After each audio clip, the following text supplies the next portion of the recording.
आज रितु का अपने ससुराल में शादी के बाद पहला दिन था।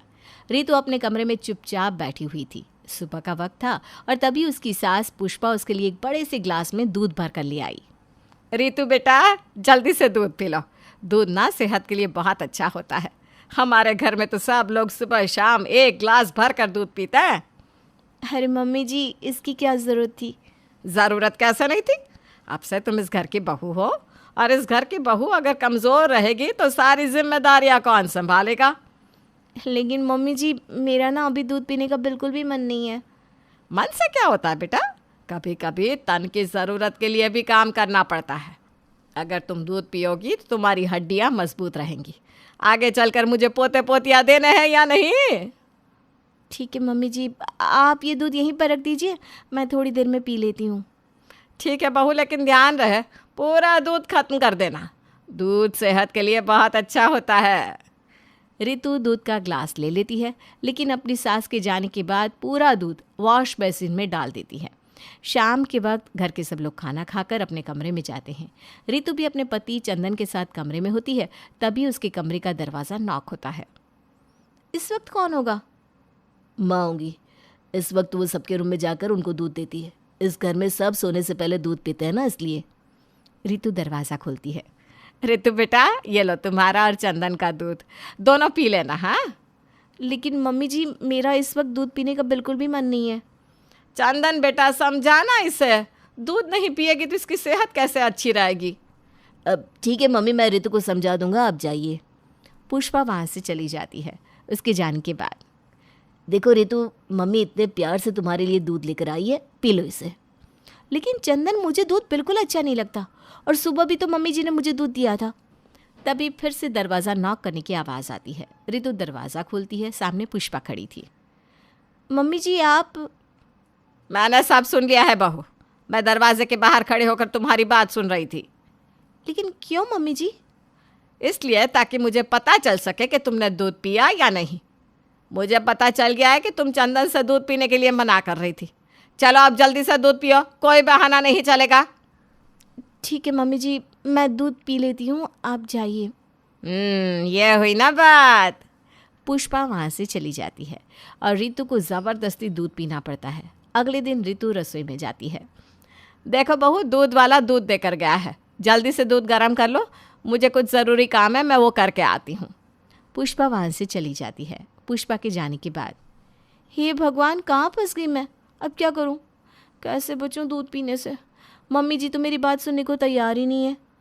एक काम करती हूँ, दूध को उबाल देती हूँ और बर्तन से बाहर बहने देती हूँ।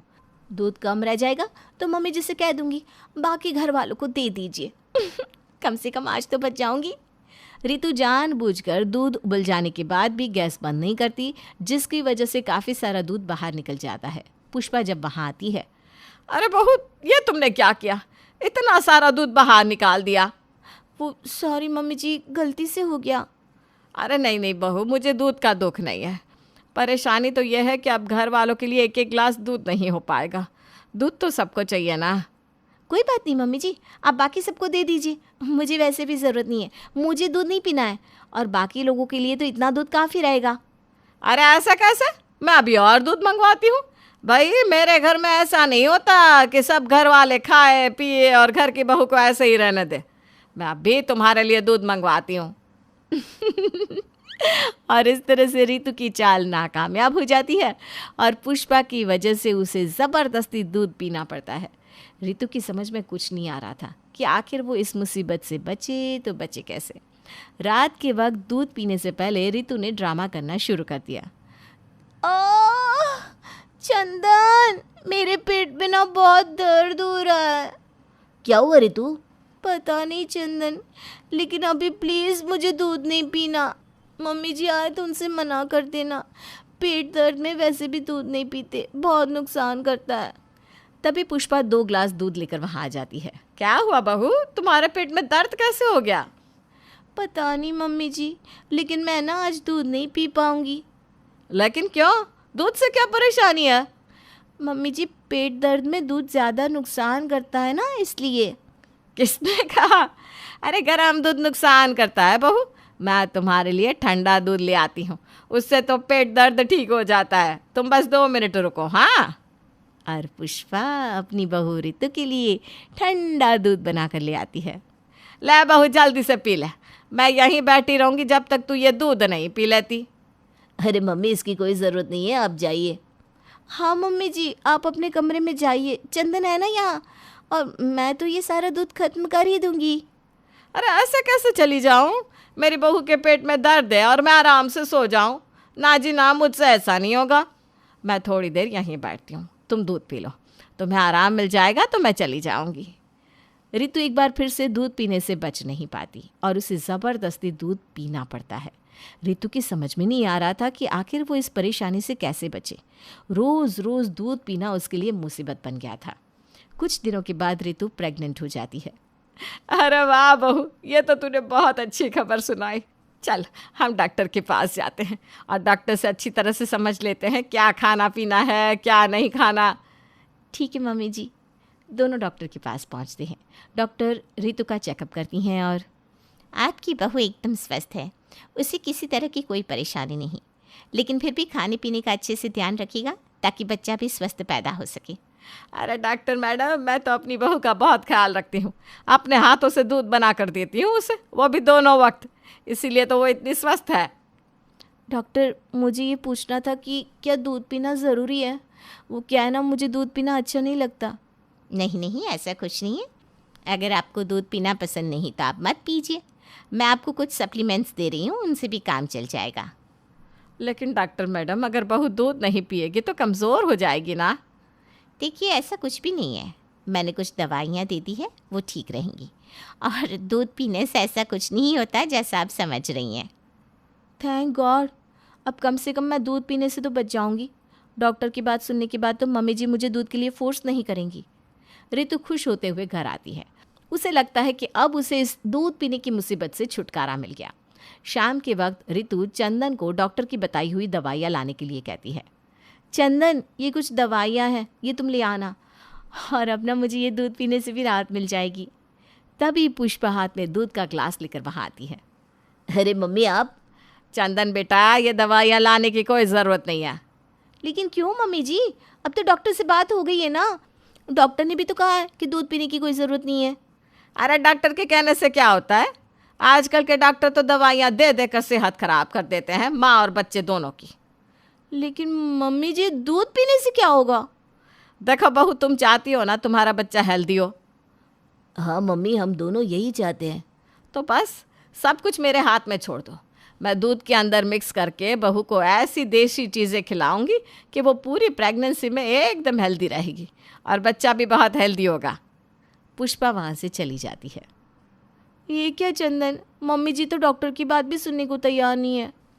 मुझे लगता है तुम्हें मम्मी की बात माननी चाहिए। अब वो जो कुछ भी कह रही है सही तो कह रही होंगी। और इस तरह से ऋतु एक बार फिर से दूध पीने के लिए फंस जाती है। पूरी प्रेगनेंसी पुष्पा ऋतु को कोई दवाई नहीं लेने देती, बस तरह तरह की चीज़ें दूध में मिलाकर ऋतु को पिलाती रहती है। 9 महीने बीत जाते हैं और ऋतु एक हेल्दी बच्चे को जन्म देती है। अरे वाह ऋतु, तुम्हारा बच्चा तो बहुत हेल्दी है, पूरे 4 किलो का बेबी हुआ है। आजकल के ज़माने में इतना हेल्दी बच्चा होना वाकई में मुश्किल है।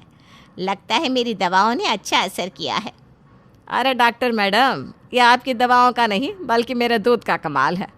अपनी बहू के लिए अलग से देसी गाय का दूध मंगवाती हूँ मैं और देसी दवाइयाँ खिलाती हूँ, इसी की वजह से बच्चा इतना हेल्दी हुआ है। क्या बहू, सही कह रही हूँ ना मैं? वैसे डॉक्टर, मम्मी जी की बात एकदम सही है।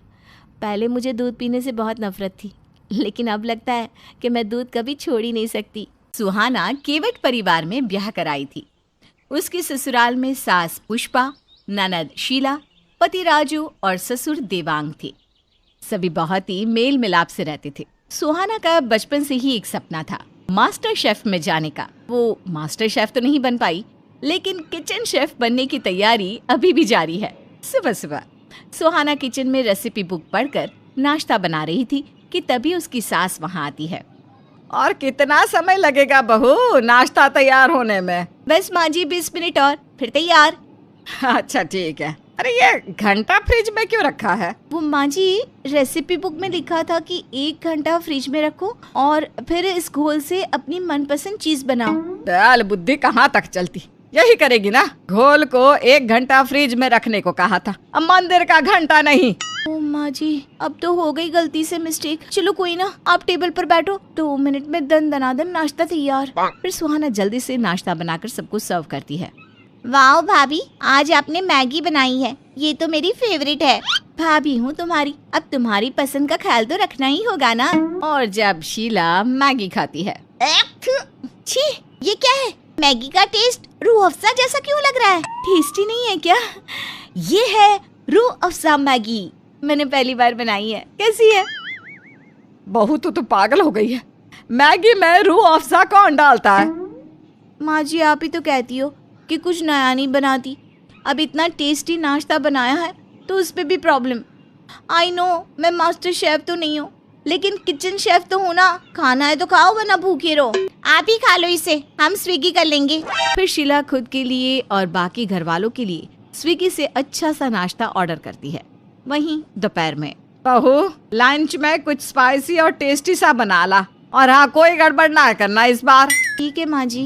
वहीं किचन में माँ जी ने कहा था कि उन्हें कुछ स्पाइसी खाने का मन है, क्यों ना मैं आज उन्हें स्पाइसी सी चटाकेदार रोटी बनाकर खिलाऊं। फिर सुहाना किचन रैक से ढेर सारी झोलो चिप्स निकालती है और उसे मिक्सी में पीसकर आटे में मिला देती है।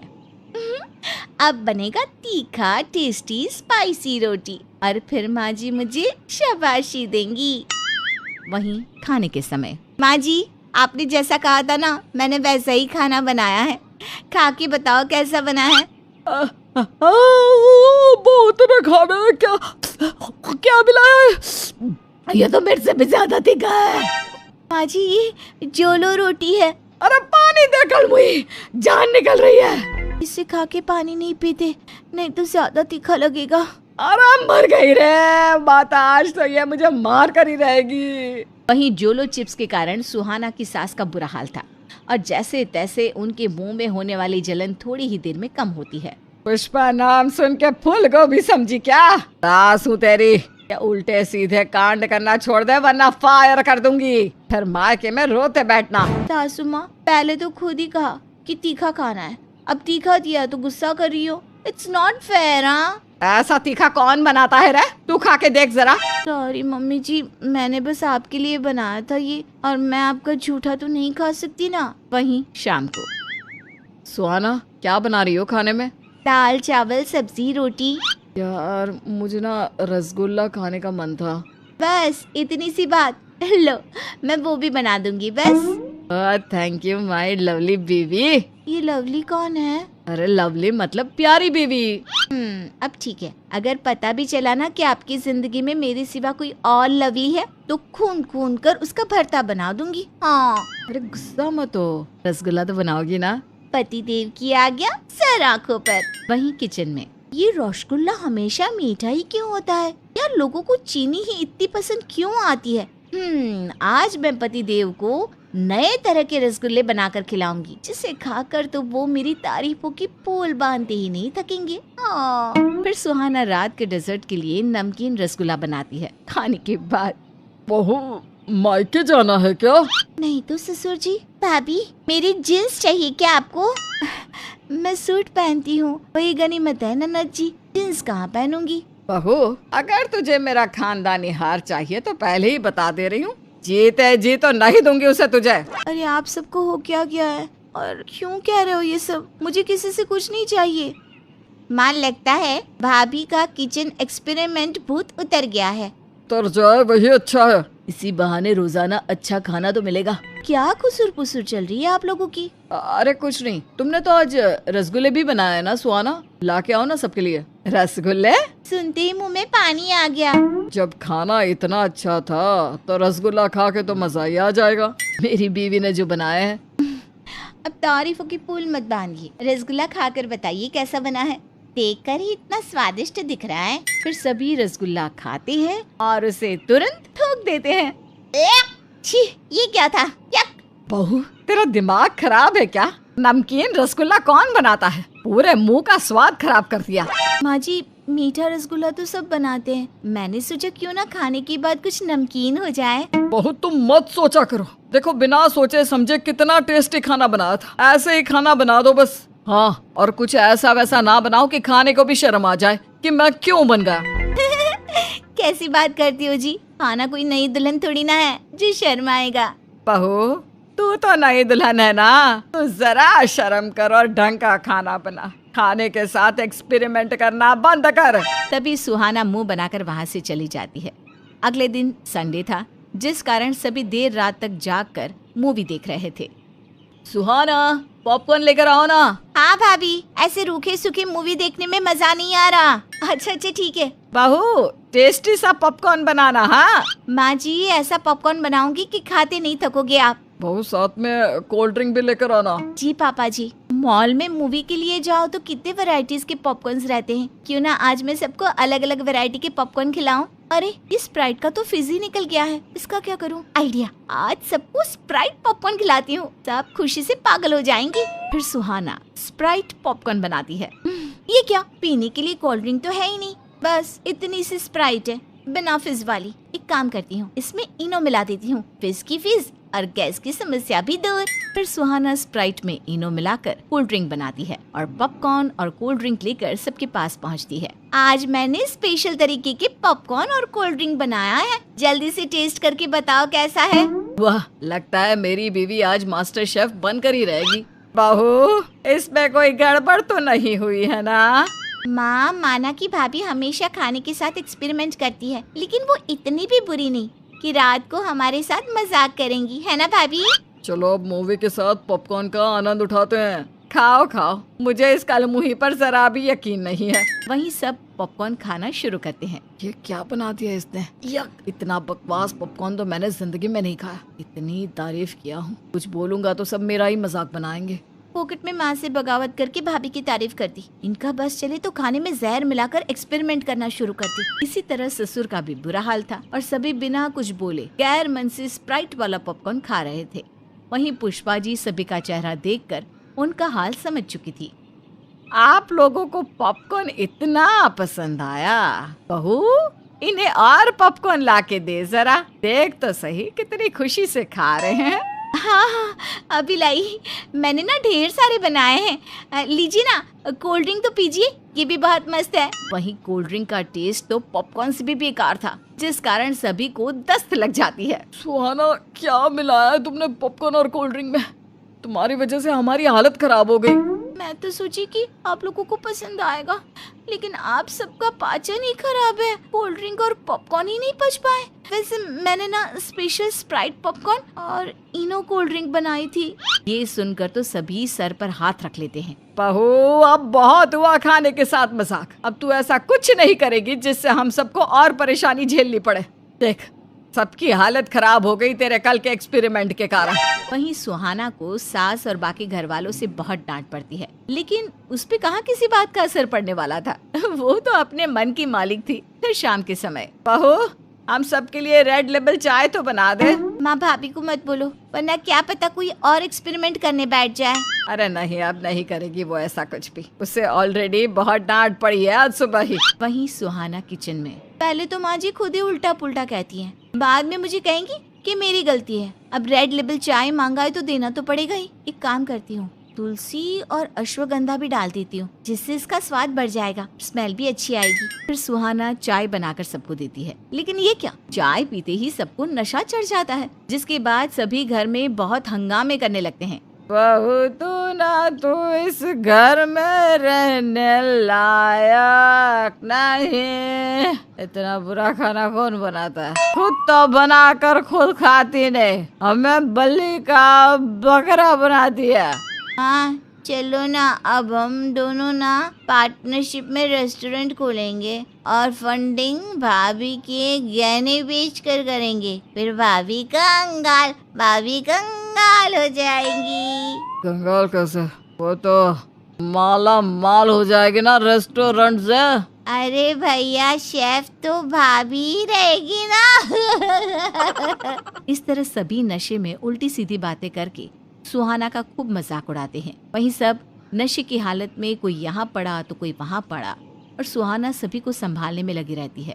सबका नशा उतरने के बाद बहू बस अब बहुत हुआ। तू अब अपने मायके में ही जाके अपने ये फूड एक्सपेरिमेंट्स किया कर।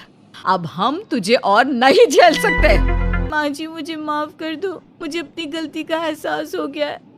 मेरे ये उल्टे सीधे फूड एक्सपेरिमेंट्स के कारण आप सभी को बहुत कुछ झेलना पड़ा है, लेकिन अब मैं कुछ ऐसा नहीं करूँगी। प्लीज मुझे घर से मत निकालिए। वैसे माँ ने तुम्हें रेड लेबल चाय बनाने को कहा था, तो तुमने कौन सी चाय बनाई थी कि हमें इतना ज्यादा नशा चढ़ गया कि हम डायरेक्ट सुबह ही होश में आए? Red label. ये देखकर सभी आश्चर्य से सुहाना को देखने लगते हैं। आश्चर्य क्यों हो रहा है आप सबको? मैं कह रही हूँ ना, अब मैं कभी ऐसा नहीं करूँगी, पक्का प्रॉमिस। फिर सभी उसे माफ कर देते हैं। शांताबाई एक ऐसी बाई थी जो लोगों के घरों में काम करने के साथ साथ एक घर की दूसरे घर में चुगली करने के भी पैसे अलग से लेती थी। इसलिए सोसाइटी की सभी औरतें उसे खूब पसंद करती थी। ये ले शांताबाई, इस महीने की तेरी तनख्वाह और ये तेरे 800 रुपए पड़ोसियों की चुगली बताने के। ठीक है, अब मैं चलती है। उन्हीं दिनों शांताबाई चड्डा परिवार में घर का काम करना शुरू करती है। लेकिन कुछ दिन काम करने के बाद उस घर में रह रही सास बहू का आपसी प्रेम देखकर शांताबाई को तो बड़ी तकलीफ होती है। अरे ये चड्डा परिवार की दोनों सास बहू ना आपस में बिल्कुल झगड़ती नहीं है। अब तू तो जानती है ना, जब तक कानों में सास बहू की तू मैं नहीं पड़ती ना, मुझसे तो झाड़ू भी नहीं लगाई जाती। हाँ, अब तू क्या वो घर बदल देगी? अरे मैं काय को घर बदलने लगी? घर बदलने से तो अच्छा है कि मैं उन दोनों सास बहू को ही बदल दूं। कुछ दिनों के बाद शांताबाई घर में पोछा लगा रही होती है। ममता की बहू सुधा अपने कमरे में आराम कर रही होती है कि तभी शांताबाई को मस्ती सूझती है और वो मौका देख ममता की हूबहू आवाज निकाल के सुधा को डांटने लगती है। अरे मेरी नालायक बहू, सारा दिन लेटे लेटे पलंग तोड़ती रहती है।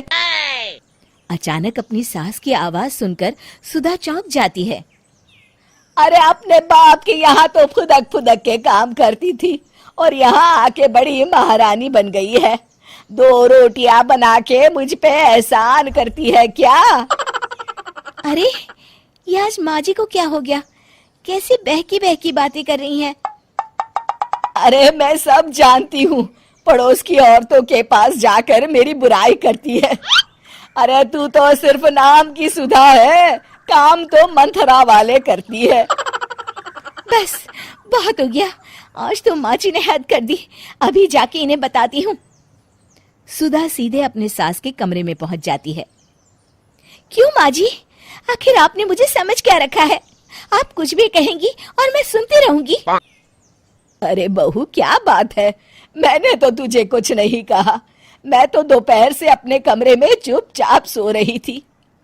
वाह वाह वाह, 2 मिनट में ही आपके सुर बदल गए। मेरे कानों ने सब सुना है, ज्यादा भोली मत बनिए। अच्छा, तो तू मुझसे लड़ने आई है, हैं? आपने काम ही ऐसा किया है। देखते ही देखते दोनों के बीच बात इतनी बढ़ जाती है कि दोनों अपना आपा खो देती हैं और एक दूसरे को भला बुरा कहने लगती हैं। हाँ, अब लग रहा है कि इस घर में सास बहू की जोड़ी रहती है। चलो, अब तो मेरा काम करने का मूड बन रहा है। इस तरह शांताबाई को जब भी मौका मिलता वो दोनों सास बहू को लड़वा देती और खुद बैठकर मजे लेती। फिर एक दिन शांताबाई ममता के कमरे में साफ सफाई कर रही थी। ममता अपने रिश्तेदार से व्हाट्सएप पर चैटिंग कर रही थी। अच्छा, तो गायत्री परसों आ रही है। तभी अचानक कुकर की सीटी बज उठती है और ममता रसोई घर की तरफ भागती है। उसी वक्त ममता के मोबाइल में गायत्री का मैसेज आता है। जरा मैं भी तो देखूं, ये बुढ़िया किसके साथ बात कर रही थी। ममता के मोबाइल में गायत्री का मैसेज देखकर ये गायत्री पूछ रही है कि सुधा के लिए क्या गिफ्ट लाऊं। अरे मैं बताती हूँ ना। अब आएगा मजा। शांता मैसेज में बहुत ही जली कटी बातें लिख देती है। 2 दिन के बाद, आइए आइए बुआ जी, आशीर्वाद दीजिए। अरे जीती रे बहू, मैं तेरे लिए 2 नई साड़ियाँ और सलवार सूट लेकर आई हूँ। चुपके से रख ले, कहीं तेरी खड़ूस सास ना देख ले। क्यों बुआ जी, क्या हुआ? अरे कुछ मत पूछ, तेरी सास तो व्हाट्सएप पर तेरी बड़ी बुराई कर रही थी कि सुधा के लिए गिफ्ट लाने की कोई जरूरत नहीं है, और अपने लिए उसने गिफ्ट की लंबी चौड़ी लिस्ट भेजी थी मुझे, पर ठेंगा मैं उसे कुछ नहीं देने वाली। सुधा फिर से अपनी सास के पास लड़ने पहुंच जाती है और दोनों सास बहू के बीच घमासान युद्ध होता है। दूसरी तरफ शांताबाई दोनों सास बहू को लड़ते देख खूब मजे लेती है। अंतबाई न कांताबाई, बोले तो सिर्फ शांताबाई। फिर एक दिन सुधा अपनी किसी सहेली से हाथों पर मेहंदी लगवा रही होती है कि तभी उसका मोबाइल बज उठता है। अरे ओ शांताबाई, जरा देखना तो किसका फोन है, कह देना मैं बिजी हूँ। शांताबाई देखती है कि सुधा के पति का फोन है। शांताबाई फोन उठाकर सुधा की आवाज में बातें करने लगती है। हेलो, हाँ कहिए जी, मैं सुधा बोल रही हूँ। क्या आपको आज आने में देरी हो जाएगी? अच्छा, तो आप मुझे बेवकूफ समझते हैं क्या? मुझे अच्छी तरह पता है आप अपनी उस बाहर वाली के साथ घूमने जा रहे हैं। मुझे आपकी सारी हरकतों की खबर लग चुकी है। घर आइए, फिर बताती हूँ मैं आपको। शांताबाई को इस तरह हूबहू अपनी आवाज में बातें करते देख सुधा के होश उड़ जाते हैं। अच्छा, अब समझी, हम दोनों सास बहू के बीच आग लगाने वाली तू है। अरे नहीं नहीं माइम साहब, मैं तो थोड़ा मजाक कर रही थी। तभी वहां ममता भी आ जाती है और दोनों मिलकर शांताबाई की अच्छी खबर लेती हैं और उसे घर से निकाल देती हैं। रश्मि बचपन से ही अपने गायक पिता को देखती बड़ी हुई। वो कभी चिड़ियों की आवाज में गाते तो कभी पास के जानवरों की। एक दिन रश्मि कहती है, पिताजी देखिए तो ये आवाज कैसी है। और फिर वो कोयल की आवाज में गाना गाती है। अरे वाह रश्मि, तू तो बड़ी ही प्यारी आवाज निकाल लेती है। जरा सी मेहनत करे तो बड़ा नाम कमाए इस क्षेत्र में। तभी वहां रश्मि की माँ आ जाती है। बस करिए, सारा जीवन तो ऐसी इटपंटा आवाज निकालकर जिंदगी बिता दी।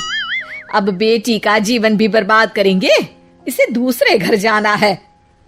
अरे तो क्या हो गया, अगर ये इस गायकी में कुछ नाम कमा ले तो बुरा क्या है। बस करिए, जैसे आपने अपना जीवन बर्बाद किया मैं इसे ना करने दूंगी। इसके लिए तो मैं किसी राजकुमार को ही चुनूंगी। रश्मि वहां से चली जाती है। तभी वहां पास की दादी आती हैं। अरे रश्मि की माँ, कब तक छोटे मोटे कार्यक्रम से पैसे कमाओगे? ये देखो, लड़के की फोटो शहर में रहता है, ऊंचे ख्यालों और पैसे वाले लोग हैं। रश्मि पर दिल आ गया है इसका, बोलो तो आगे बात करूं। अरे हाँ हाँ, क्यों नहीं, भाग्य ही खुल गए हमारी बिटिया के, वरना शहर में शादी तो बस ख्वाब ही ख्वाब है। अरे थोड़ा तो सीख जाने दो, कल को अपने बच्चों को क्या जागीर देगी ये। आप अब भी वही फालतू बात कर रहे हैं। अरे कुछ नहीं रखा गाने बजाने में, मुझे मंजूर है जी। दादी आप रिश्ता पक्का करा दे। अब रश्मि की शादी हो जाती है शहर के राजन से। देखो रश्मि, हमारे घर के नियम कायदे अलग हैं। माँ थोड़े पुराने विचारों की है और मैं उनकी हर बात से सहमत हूँ। उम्मीद है तुम समझ गई होगी। रश्मि कुछ नहीं कहती। सास के ताने और क्रूर रवैया आए दिन बढ़ता ही चला जाता है, लेकिन एक दिन तो हद ही हो जाती है। अरे बच्ची पैदा की है तेरी बीवी ने। मुझे माफ कर दो माँ। रश्मि वहीं लेटी सारी बात सुन रही होती है। देख राजन, अगर तू इस घर में अपना हिस्सा चाहता है तो अभी इसी बच्ची को किसी को दे। हाँ नहीं, ये मेरी बच्ची है, मैं इसे किसी को नहीं देने दूंगी। पागल हो गई है, माँ की बात को टाल रही है। जैसा माँ कहेंगी वैसा ही मैं करूंगा। नहीं, मेरी बच्ची को लेकर कहीं मत जाओ।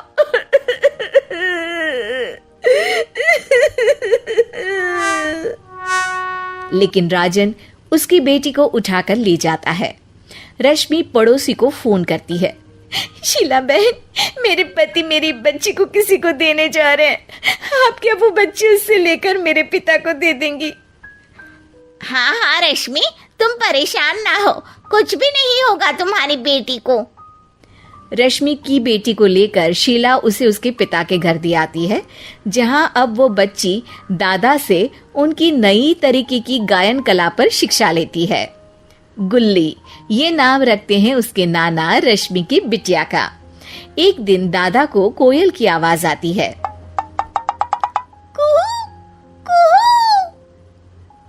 अरे गुल्ली, देख बेटा कैसे कोयल चहक रही है। अरे आप भी ना, ये कोई कोयल नहीं बल्कि ये तो अपनी गुल्ली की आवाज है। और हाँ, उसने तो आपसे भी अलग एक नई कला की खोज की है। नई कला? कैसी नई कला भाग्यवान?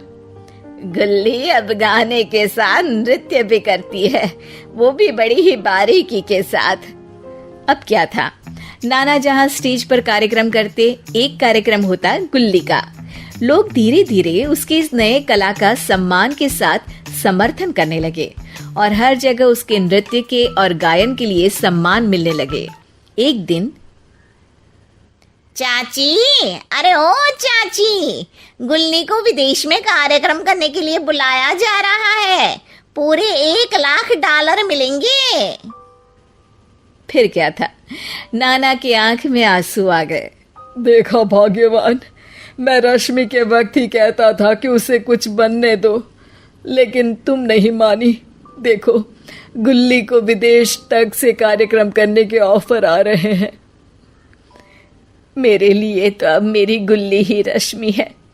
रश्मि के साथ मैंने बहुत ही बुरा किया, जो उसके शौक का सम्मान न करते हुए ऐसे परिवार में उसकी शादी करा दी, जहां हम ही उसे देखने को तरस जाते हैं। गुल्ली विदेशों में कार्यक्रम करती है और भी प्रसिद्ध हो जाती है। वहीं एक दिन राजन रश्मि से कहता है, अरे तुम्हारे माँ बाप के पास जो लड़की है ना, वो तो करोड़ों में कमा रही है, कितना नाम है, और सुंदरता भी इतनी कि चांद भी फेल है उस बच्ची के सामने। हाँ जी, जानती हूँ मैं। आप बताएं, कैसे उसकी याद आ गई? अरे जब इस निकम्मे बेटे को देखता हूँ ना, तो लगता है कि गुल्ली जैसी भगवान बेटी ही दे देता। रश्मि मन में कुछ सोचती है, पर राजन से कुछ नहीं कहती। चलो ना, एक दिन हम भी चले और उसके ऑटोग्राफ ले ले। तभी वहां पड़ोसन आ जाती है, जिसने गुल्ली को रश्मि के मायके छोड़ा था। अरे ऑटोग्राफ, वो भी अपनी ही बेटी का? अपनी बेटी? ये क्या बोल रही हैं आप? गुल्ली वही लड़की है जिसे तुम उस रात मेरे पास छोड़ गए थे, लेकिन रश्मि के कहने पर मैंने उसे नानी के घर छोड़ा। देखा, आज वो लड़की कितना नाम कमा रही है, और तुम्हारा बेटा जिसके लिए तुमने उस प्यारी सी बच्ची को छोड़ा, वो आज देश और दुनिया में अपना नाम कमा रही है। रश्मि, क्या ये बात सही है? हाँ, आप मेरी बच्ची को मारने की कोशिश कर रहे थे, तो क्या करती मैं? राजन सर पर हाथ रखकर बैठ जाता है। शायद अब उसे समझ आ जाता है कि उसने जीवन में कितनी बड़ी गलती की है।